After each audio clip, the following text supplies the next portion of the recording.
Community engagement is a key part of the process for EDPR NA because we're the outsiders, and so we have a lot to learn from the locals who live there. And we also acknowledge we're going to be here for the next 20, 30, 40 years.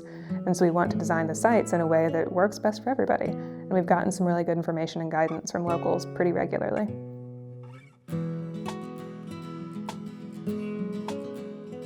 Development works really closely with the community relations team at EDPR NA because it is so important that we have good relationships in the community. Oftentimes our projects can represent a pretty big change for the community, so it's really important that right away we're being transparent and sharing things with the community about the work that we're planning. Also, once we know we have a project in a community, we do like to touch base with county officials or planning departments so that we can look for alignment early on. I think that EPR does respect the community, especially when the project was getting started. They went out of their way to explain things very clearly to people in language that people could understand. You know, they held meetings, they came to people's homes.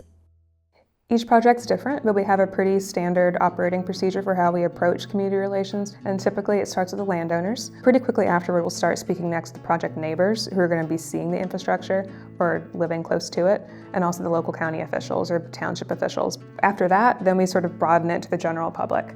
And so that's when it gets really fun and we start doing things like sponsoring and having a booth at a festival. We'll host open houses, town halls, landowner dinners, information sessions. We'll send out mailers sometimes. We'll put things on our Facebook pages. So we really try and meet folks where they're at and make sure that they have an avenue to get information from us, contact us back, or just know how to reach us. Community relationships that EDPR has, they form the basis of our business. When we enter a community, we plan to stay for a generation and operate the assets. That means that we need to have working relationships with the municipalities, with the landowners, with the other government agencies in the area, and I think that's where we excel. I also feel that EDPR NA's desire to be good members of the community is a really genuine feeling. Like we are all very invested in these projects and in these communities that we work with. One of the best steps that EDPR took engaging local communities was having their open house events. To have the billboards and the project layout up there, and for folks to really have knowledgeable representatives of EDPR there, I think that really helped build goodwill, understanding, and ultimately acceptance throughout the community. They listened to our feedback and we gave a lot of it. And then we learned in the process as well. It was a really good experience. They made a strong effort to come to our meetings, introduce themselves, and kept us advised of what was happening. And this just made us feel comfortable as a working relationship. EDPR had meetings that was informative meetings, and they were usually packed. And there was a lot of great questions that people asked.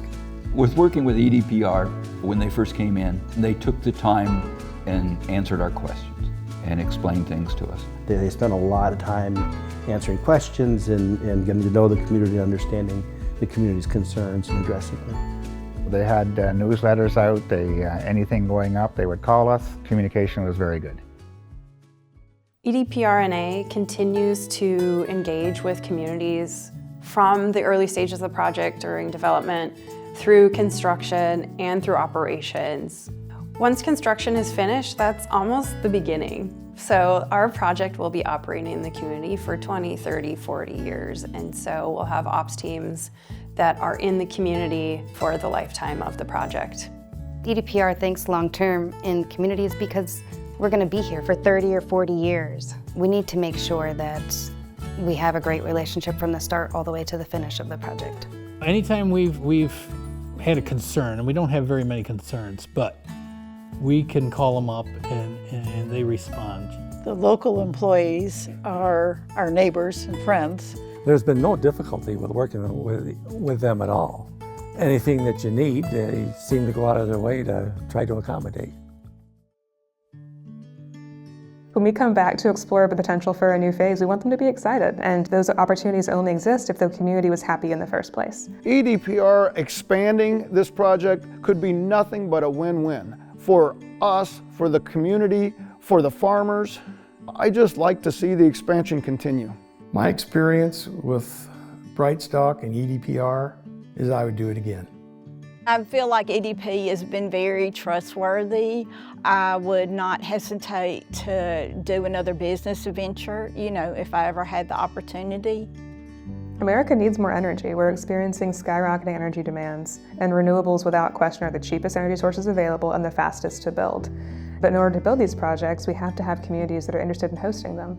It gives us better projects because these people know their communities, and we need them to trust us to build these projects, and it's our job to earn that trust. When you build these positive relationships, word of mouth is, to me, sometimes can be faster than the internet.